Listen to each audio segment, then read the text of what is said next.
फरीदाबाद नगर निगम चुनावों को लेकर सुगबुगाहट तेज हो गई है और सभी राजनीतिक दलों ने अपनी तैयारियां शुरू कर दी है। हरियाणा में गठबंधन सरकार चल रही है और इसे लेकर भी चर्चाओं का बाजार गर्म है कि क्या भाजपा जजपा स्थानीय निकाय जो चुनाव है वो गठबंधन पर लड़ेगी या फिर हर राजनीतिक दल की तरह भाजपा और जजपा भी अपने अपनी ताल इस चुनाव मैदान में ठोकेंगे। और हमारे साथ स्थानीय निकाय चुनाव को लेकर जजपा की क्या तैयारियां हैं, इसे लेकर जजपा के युवा जिलाध्यक्ष नलिन हुड्डा जी यहाँ पर मौजूद हैं। सर, पंजाब केसरी टीवी में स्वागत है आपका। नलिन जी, स्थानीय निकाय चुनाव को लेकर अब एक अलग उत्सुकता लोगों में बनी हुई है। पहला सवाल ये मेरा कि लोग जानना चाहते हैं कि गठबंधन में चुनाव होंगे या फिर बिना गठबंधन के होंगे, क्योंकि जजपा नेता भी जोर शोर से तैयारियां लग रहे हैं, टिकट की दावेदारियां जता रहे हैं और भाजपा नेता भी चुनाव मैदान में हैं। देखिए, स्वाभाविक है, जो कैंडिडेट्स हैं वो अपनी तरफ से तैयारी पूरी कर रहे हैं। जहाँ तक सवाल रहा गठबंधन का, तो ये पार्टी लीडरशिप का डिसीजन है कि चुनाव गठबंधन में होंगे, अलग होंगे। लेकिन जिस तरह से इंडिकेशंस दिए जा रहे हैं, गठबंधन मजबूती से चल रहा है। और पर्सनली मेरा ऐसा मानना है कि कॉरपोरेशन के भी जो चुनाव हैं वो दोनों पार्टियां गठबंधन में ही लड़ेंगी और मजबूती के साथ अपने अच्छे उम्मीदवार लोगों के बीच में देने का दोनों पार्टीज काम करेंगी। नलिन जी, जिस तरह से स्थानीय निकाय चुनाव की हम बात कर रहे हैं और संगठन की अगर बात करें, भाजपा जो है अपने संगठन के बूते पर चुनाव जीतने का दावा करती है। तो एक चीज करेक्ट कर दूं, निकाय नहीं निगम के चुनाव होंगे, निकाय के तो हो चुके हैं जी।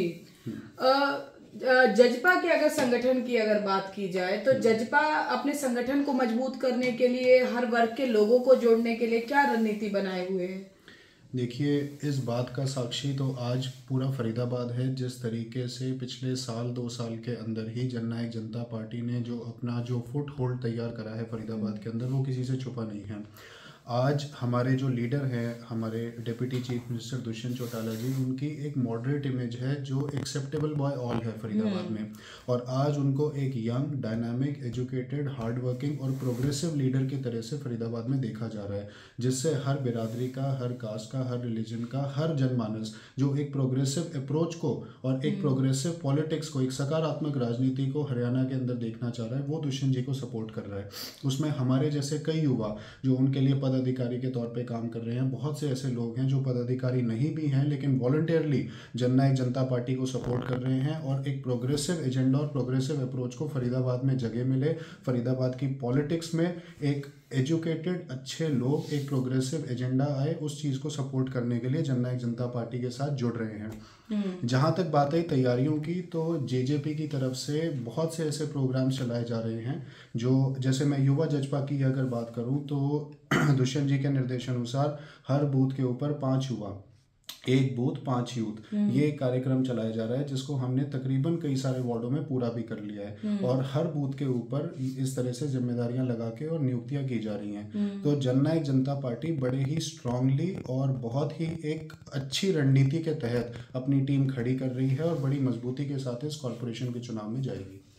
नलिन जी, भाजपा को शहरी पार्टी और जजपा को ग्रामीण पार्टी कहा जाता था, लेकिन पिछले कुछ समय में अगर हम देखें, जिस तरह से लगातार दुष्यंत चौटाला जी के फरीदाबाद में दौरे हुए, शहरी क्षेत्र में भी कार्यक्रम रखा, तो काफी शहरी क्षेत्र के लोग रहे वहां पर, तो लगता है कि अब शहरी क्षेत्र का रुझान भी जजपा की ओर उतना ही है जितना ग्रामीण क्षेत्र के लोग जो है वो जजपा में आस्था व्यक्त करते हैं। जवाब आप ही ने दे दिया कि कहा जाता था। अब ऐसा कुछ नहीं है। जननायक जनता पार्टी अर्बन पार्टी भी है, रूरल पार्टी भी है, 36 बिरादरी की पार्टी है। और जैसा कि मैंने कहा कि जो लोग एक सकारात्मक राजनीति को हरियाणा के अंदर, फरीदाबाद के अंदर सपोर्ट करना चाहते हैं, वो जननायक जनता पार्टी को सपोर्ट कर रहे हैं। आज बड़ी ही उम्मीद और होप्स के साथ दुष्यंत चौटाला जी की तरफ देखा जाता है कि शायद ये एक ऐसा व्यक्ति है जो अच्छा पढ़ा लिखा है, मैच्योर है, समझदार है और हरियाणा को एक अच्छी दिशा में लेके जाएगा जी।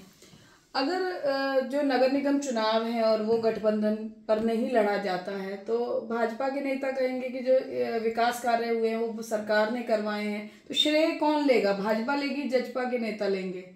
देखिए, इफ एंड बट्स पे पॉलिटिक्स होती नहीं, और हाइपोथेटिकल्स तो अगर ऐसा होता तो वैसा होता, अगर मगर का तो जब जैसी जो स्थिति होगी, जब जैसी जो सिचुएशन अराइज होगी, उस हिसाब से उन चीज़ों का एक रणनीति जो है तैयार होगी। शहर में जो काम हो रहे हैं वो भारतीय जनता पार्टी और जननायक जनता पार्टी के द्वारा किए जा रहे हैं। अभी बहुत से काम, जैसे हमने ही डी प्लान बजट के अंदर कई अजरौंदा में चौपाल का निर्माण कार्य करवाया, पार्क्स की ब्यूटिफिकेशन के काम हो रहे हैं, ट्रैक्स बन रहे हैं। तो ये सब जो जननायक जनता पार्टी के पदाधिकारी हैं और आज जो शायद अभी चुने हुए रिप्रेजेंटेटिव्स भी नहीं बने, वो भी इतना इनिशिएटिव लेके अपने शहर की तरफ ध्यान दे रहे हैं और काम करवा रहे हैं। तो मेरा ये मानना है कि जब वो एक इलेक्टेड सिस्टम में होंगे तो शायद इन कामों को 10 गुना ज़्यादा गति मिल जाएगी। तो क्या लगता है, जो इस तरह से राजनीतिक समीकरण चल रहे हैं, कांग्रेस भी अब जोर शोर से जुटी हुई है और गठबंधन सरकार चल ही रही है और कई बार चर्चाएं भी होती है कि गठबंधन में दरार की बातें सामने आती हैं, तो जो कार्यकर्ता होते हैं उनको बांधे रखने के लिए क्या कोई विशेष रणनीति बनाई जाएगी वर्ष 2024 के चुनावों को देखते हुए? क्या एक्शन प्लान क्या होगा नेक्स्ट जजपा का? कार्यकर्ताओं को बांधे तो तब जब कोई टूट रहा हो, या जब ये जो र्यूमर्स जो चलते हैं इनके पीछे कोई फैक्ट हो। ये तो जब सरकार बनी तब से ऑपोजिशन पार्टीज के कई लोग कह देते हैं कि टूट जाएगा, क्योंकि उनका जो अपना सेल्फ इंटरेस्ट है वो शायद सरकार को गिराने में, सरकार को तोड़ने में, या एक जो एंटी इस्टेब्लिशमेंट रवैया होता है उसको सपोर्ट करने में वो उनको फेवर करता है। ऐसा तो कुछ नहीं हुआ। सरकार बड़ी मजबूती से चल रही है, सीएम और डिप्टी सीएम आपस में तालमेल मिला के बड़े अच्छे से काम भी कर रहे हैं। तो इसमें कार्यकर्ताओं को जोड़ने का या मोटिवेट करने का कोई सवाल नहीं है, क्योंकि इंटरनली सबको पता है कि बड़ी मजबूती के साथ गठबंधन चल रहा है, आगे भी चलेगा। रही बात कांग्रेस की, अब ये भारत जोड़ो यात्रा कर रहे हैं, मुझे पर्सनली ऐसा लगता है कि पहले कांग्रेस जोड़ो यात्रा करनी चाहिए। पहले यात्रा करके जितने कांग्रेसी हैं जो उनको जोड़ने का काम करें, जो एक दूसरे के चुनाव में नहीं जाते, स्टार कैंपेनर बना देते हैं तो कहीं और अपनी ड्यूटी लगवा लेते हैं। तो जब तक वो नहीं जुड़ेंगे तब तक मुझे नहीं लगता कांग्रेस का कुछ भी डिस्कस करना भी शायद इनवैलिड है। महिलाओं की यदि बात करें तो जजपा महिलाओं के लिए भी लगातार काम कर रही है, एक अलग विजन नज़र आ रहा है महिलाओं को जोड़ने के लिए। तो ऐसे में अगर हम जब टिकट वितरण की बात करें तो क्योंकि आप युवा हैं और आपने ही महिलाओं को लेकर काफ़ी काम किया है, तो अगर कहीं इस तरह की बात आती है तो जजपा महिलाओं को टिकट वितरण को लेकर क्या लगता है, क्या नीति अपनाएगी? महिलाओं को कितना सम्मान उसमें दिया जाएगा? मुझे ऐसा लगता है कि महिलाओं का सम्मान जितना जननायक जनता पार्टी ने सीरियसली उस एजेंडा को लेके जो डिलीवरी दी है, उससे ज़्यादा शायद किसी पार्टी ने हरियाणा में ना करी हो। ये सिर्फ चर्चाएं चलती थी कि हम पंचायत इलेक्शंस के अंदर 50% रिजर्वेशन महिलाओं का लेके आएंगे, लेकिन अगर वो लागू करा तो वो जननायक जनता पार्टी ने और दुष्यंत चौटाला जी ने लागू करा। तो ये आपकी इंटेंट को दर्शाता है कि महिलाओं की तरफ आपका कथनी और करनी में अंतर नहीं। एग्जैक्टली। तो उन्होंने ये बातें मेरे ख्याल से हमें भी सुनते सुनते 15-20 साल हो गए थे कि हम रिजर्वेशन लेके आएंगे, महिलाओं को 50% आरक्षण देंगे, लेकिन वो देने का काम जननायक जनता पार्टी ने करा, वो दुष्यंत जी ने करा। तो आगे भी जहाँ पर भी जो हमारे जो विनेबल कैंडिडेट्स हैं, बहुत सी महिलाएं, जो हमारा जो महिला विंग है बड़ा अच्छा काम कर रहा है, तो उसमें जो भी महिलाएं जो चुनाव लड़ना चाहती हैं, अच्छे से तैयारी कर रही हैं, तो उनको बिल्कुल विद ड्यू रिस्पेक्ट उसमें प्लेटफॉर्म पे जगह दी जाएगी।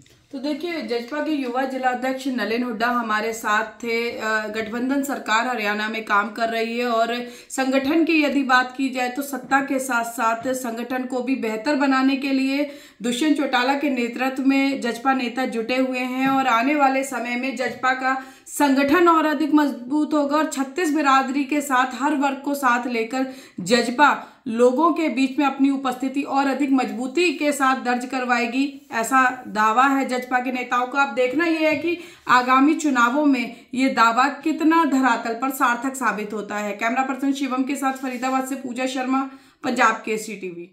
हमसे जुड़े रहने के लिए हमारे YouTube चैनल को सब्सक्राइब करें और नई वीडियो की नोटिफिकेशन के लिए बेल आइकॉन को दबाएं। अगर आप ये वीडियो Facebook पर देख रहे हैं तो लाइक जरूर करें और ज्यादा से ज्यादा शेयर करें। धन्यवाद।